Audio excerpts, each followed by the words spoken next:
So payday finally arrived, but it was short-lived. After paying for my storage and my survival fees, I was basically back broke again. Living up to my name, broke boy.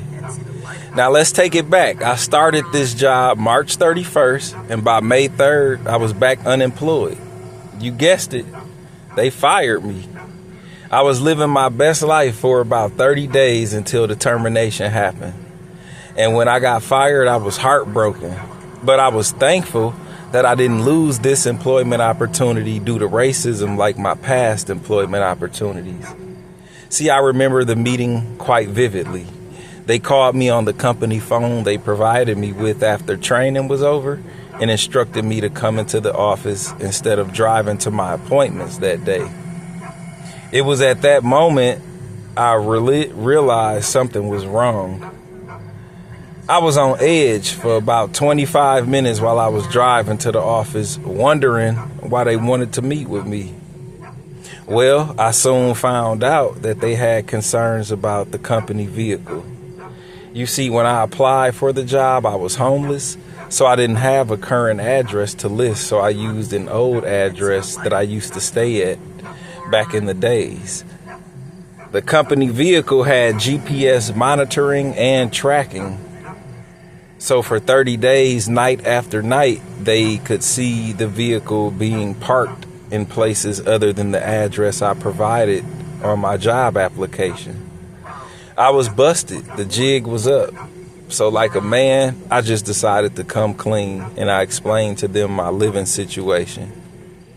I stated I didn't want to lie. I just assumed that if I told y'all I was homeless, you would deem me irresponsible and not give me a chance. And I further explained that I could do this job better than any person who is not homeless. I showed up every day, and I was the last one to leave the appointments every day. And I received the most compliments from customers within my first couple of weeks from working there. And my superiors agreed to this. I would park the company truck in like the hood to blend in, and I would park like on a different street every night, and doing that violated the company policy. I mean, they last words to me were, look, you're a great guy and a solid worker. If you get housing, we'll be happy to hire you again, but for now, we must let you go because we can't take a chance on you while living like this. Dang, I thought I failed my mission. That's what I thought to myself as I walked out of the building. And to make matters worse, I had no money to catch an Uber home, so I had to walk 1 hour and 13 minutes from the job to the nearest bus stop. And when I got to the bus stop, I was just exhausted, mentally, physically, emotionally, you name it. I couldn't wait to get to my van and just get some sleep. When I got to the van, I drove to a park I'm familiar with, and I just parked up, hopped in the back of the van, and just slept. I didn't know how long I was asleep, but I was awakened by the sound of like a running motor, like a car running. So I woke up and I peeked out of the window, and who do I see? That nosy old bastard that been harassing me because I was homeless. Now, let's go back 2 months. My video where I was stranded and I had to walk 5 hours because my battery was dead.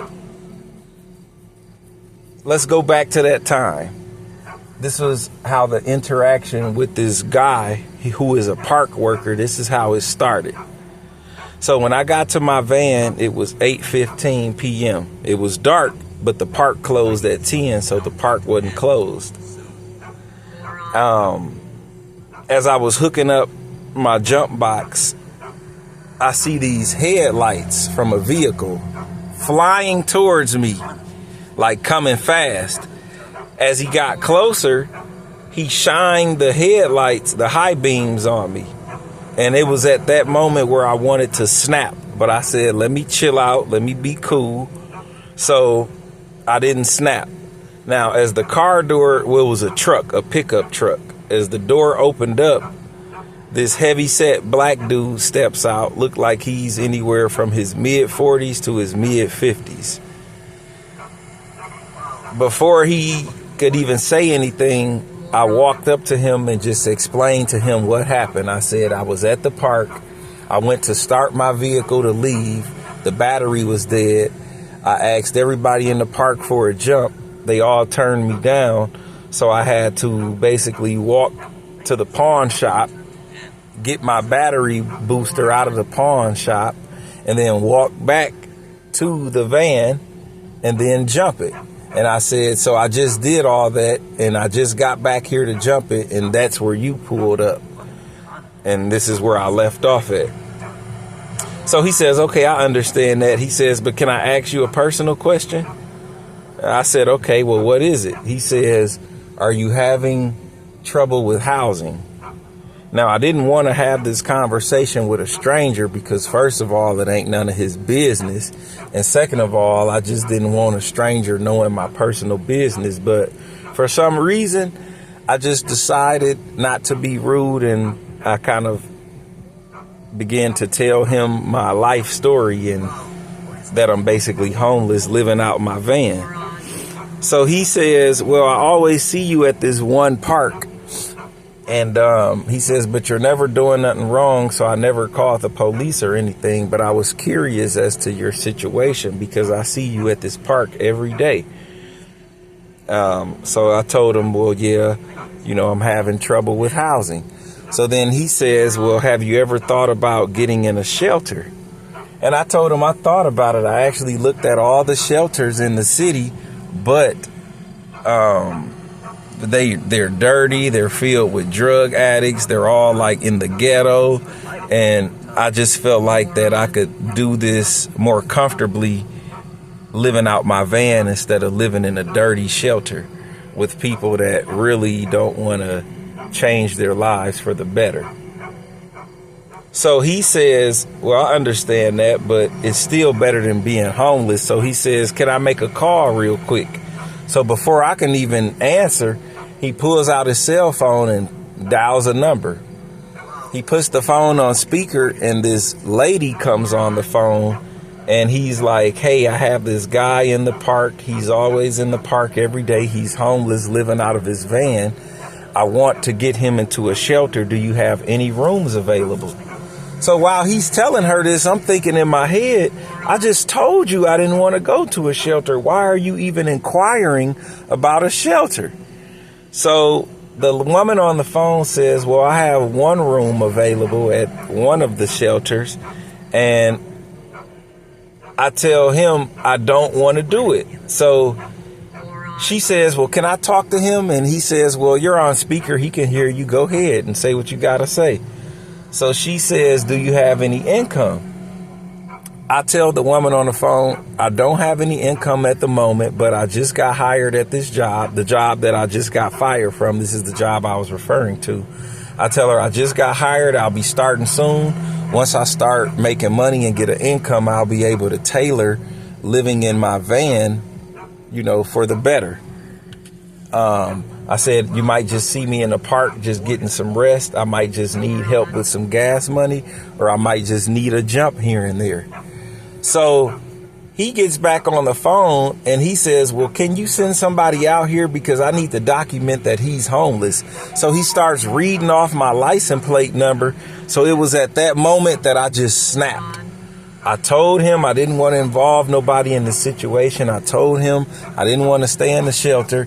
So when he started involving people in my situation and telling her to send somebody out here and reading off my license plate number, I just snapped. I told him it's none of your business, you being nosy, and that I should basically whoop your ass right here, right now in this park. I told him it's just us. We can go behind this pavilion and we can fight it out like men. I said, you might win, but I'm finna bust you in your shit for being nosy and getting all in my business.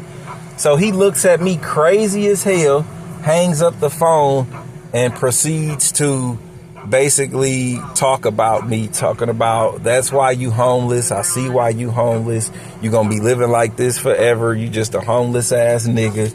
And I didn't get mad. I didn't take it personal. He was talking crazy. I told him I'd whoop his ass. He got in his truck and drove off. Now, ever since then, every time I go to a park, this guy shows up. I'll go to a different park every day. He'll show up.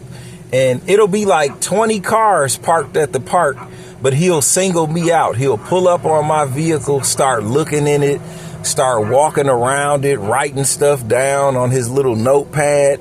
And I'm like, what is this guy's problem? I'm not doing nothing wrong. It's not illegal for me to be at the park. How come every time he sees me at the park, he pulls up on me and is like being nosy, looking all in my vehicle, trying to be nosy? So I had it in my mind that I might have to lay this dude down. Like next time I see him, I really might just have to get ghetto with him and go there because he's being nosy and it's offending me. So anyways, getting back to the story. So I hear the car engine is him. Now, before I can get my clothes on and get my shoes on and hop out the van to confront him, he pulled off. So I was like, you know what? Let me just get out of here, man. Let me get out of here. So I was going to drive to the gym to take me a shower. On the way to the gym, I run out of gas. Now, I ran out of gas at the red light, so I hopped out and I was able to push the vehicle to the side of the road. So I pushed the vehicle to the side of the road, and I caught the city bus to the gym to take me a shower. So when I get back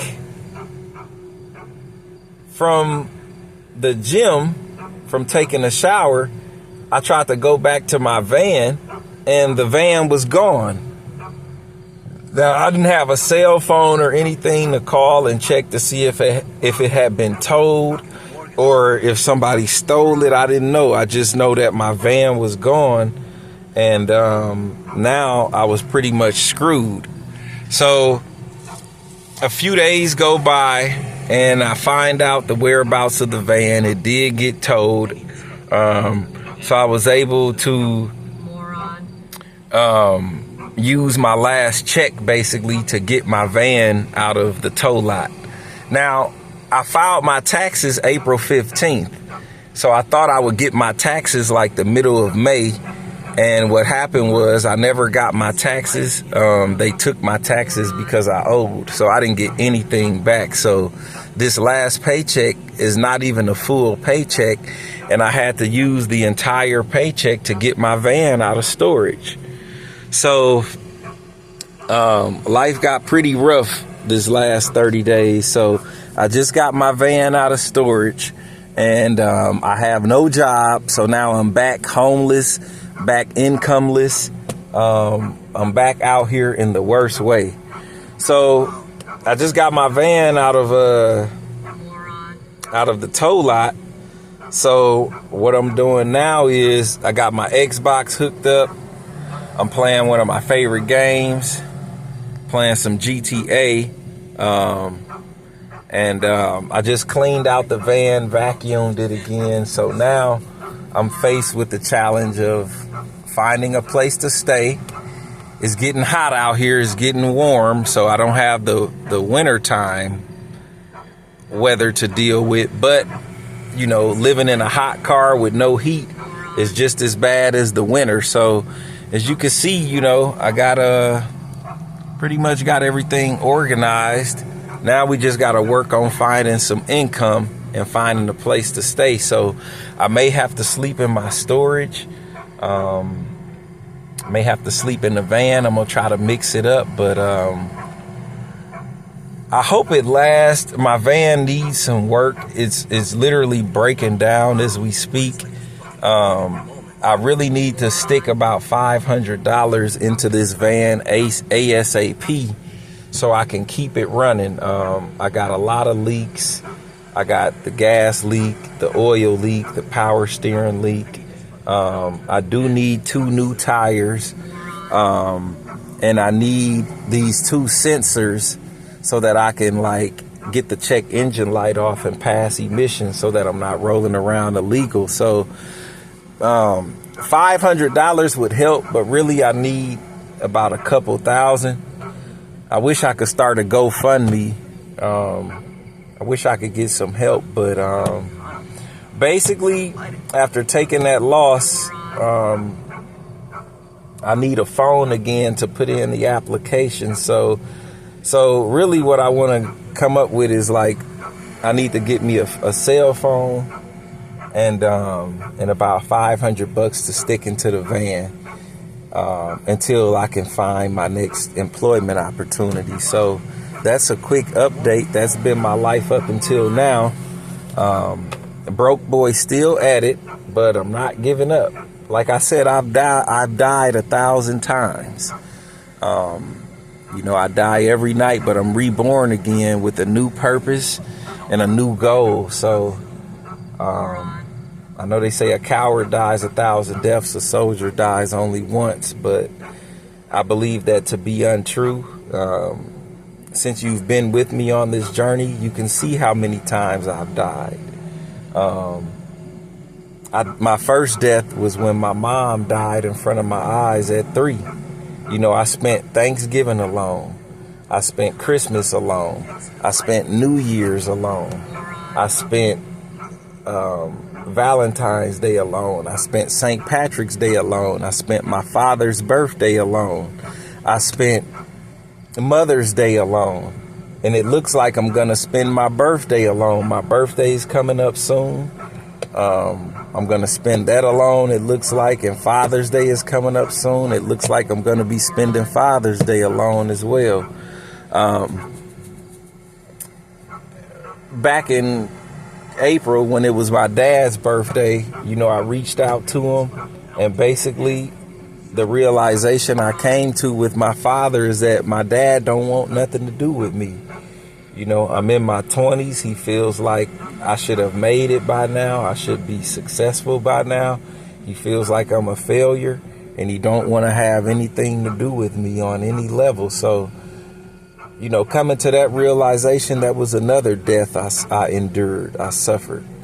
And I built myself back up, and I just said that I don't care who supports me. My dad can give up on me. My family can give up on me, but I'm not going to give up on me. And I don't care how long this takes. I'm going to do it the right way, and I'm going to make it out. I'm not going to give up. So I just accepted the fact that I'm really all alone in this world. It's me against the world. And I'm going to have to build up my life, and it's not going to be easy. But it won't be impossible. It's going to be hard, but I'm Tom Cruise. I accept this mission. It's impossible, but I accept it, and I'm going to make something out of it. So I'm going to enjoy some game time while I can. And then, we finna get back to chasing our goals harder than ever. So that's an update on why I've been away for so long, but now I'm back and I'm better than ever.